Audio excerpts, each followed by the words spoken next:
Let's go ahead and get started as Kathy.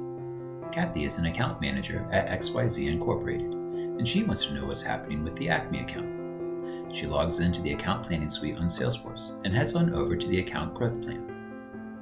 On the Overview tab, Kathy can easily see the revenue projections, the account risks, and the relationship scores. She is also able to explore any open whitespace ideas or review tasks related to renewals and goals.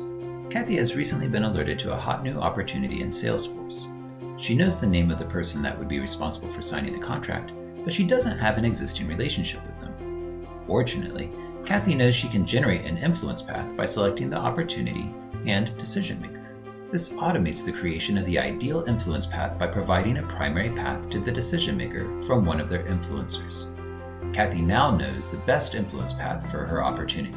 Unfortunately, Kathy's list of contacts for this account seem to be scarce, so she decides to import some additional contacts from her LinkedIn and ZoomInfo. With all the new contacts Kathy has imported, assigning them attributes like budget ownership, influence, and relationship type can be done in a few clicks. As she does this, she can see the immediate benefit to the account relationship score. With the newly added contacts, Kathy can also look at the org chart. On this tab, she can quickly identify who reports to the key contact. Kathy also knows who she needs to interact with first to reach the key decision maker. On the org chart, Kathy spots a few people who she has a good rapport with. So, Kathy adds these people to her opportunity influence path. She knows that adding these people to her opportunity influence path will help her to close the opportunity. One opportunity alone won't be enough for Kathy. She has a quota for her ACME that she needs to hit this quarter. Kathy heads over to the Whitespace tab. Here, she can see which deals have closed for specific products. She can also look over which products haven't been sold to ACME, and which products have a history of being easy to sell. Kathy notices that there's already an existing idea on a relatively new product that's yet to be sold to the ACME account. She clicks on the idea to see what she can do to turn this idea into an opportunity. Because Kathy already imported her contacts from ZoomInfo, she can easily create a new influence path for this idea. Now that Kathy has associated her relationships with the idea in the whitespace, she wants to also uncover any renewal opportunities for this account. So, she navigates to the Renewals tab. Here, she can see renewal opportunities and add a new opportunity easily. She also sees details for any tasks related to the opportunity. As Kathy is going about uncovering new opportunities, she wonders if there's any news on the Market Insights tab that might highlight the next hot opportunity. She goes over to the Market Insights, where she can create an opportunity against any of the articles in the news feed. With this, Kathy now has confidence in her strategy to achieving her quota for ACME. But what about Harry? Harry is the sales head at XYZ Incorporated and is also Kathy's boss. This morning, the CFO asked Harry to set up a meeting with ACME's CIO because she had heard that there is general concern that the account is at risk. With this in mind, Harry starts by looking at the Executive Summary tab. Harry downloads the Executive Summary and emails a copy of the PowerPoint to the CFO so that she can get a high-level snapshot of what's open with ACME. To prepare for the meeting, Harry needs to develop a holistic view of the ACME account.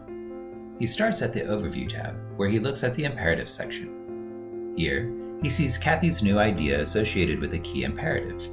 He realizes that this is something he should be using as a talking point. This particular imperative is one that XYZ has frequently identified as critical to ACME's future success. As Harry begins to review the SWOT analysis, he focuses on some areas of weakness and threat. Harry immediately identifies how he can align a serious area of weakness with the key imperative from earlier. This could turn a long-standing weakness into a strength for ACME.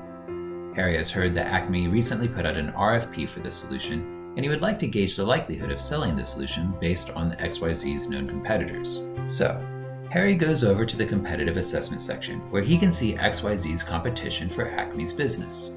Of the 5 competitors that are vying for ACME's business, the 2 that could potentially offer a similar solution are not currently in business with them. Though the competition doesn't have a wallet share with ACME, Harry still wants to review ACME's risk assessment. Immediately, Harry can see that the relationship is at a medium risk level. Upon further examination, Harry sees that there are 30 points attributed to the client stating that they have an RFP for a similar product. If Harry is able to persuade ACME to utilize Kathy's idea, he can then share with the CFO that the overall risk score has moved back to green. At this point, Harry's feeling pretty confident. So far, He's developed a strategy to take into consideration how some of ACME's imperatives can be solved with XYZ's product.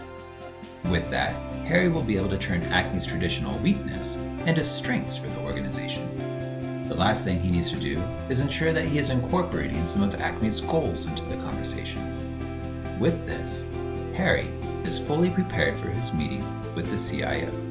Thanks for joining us on this journey.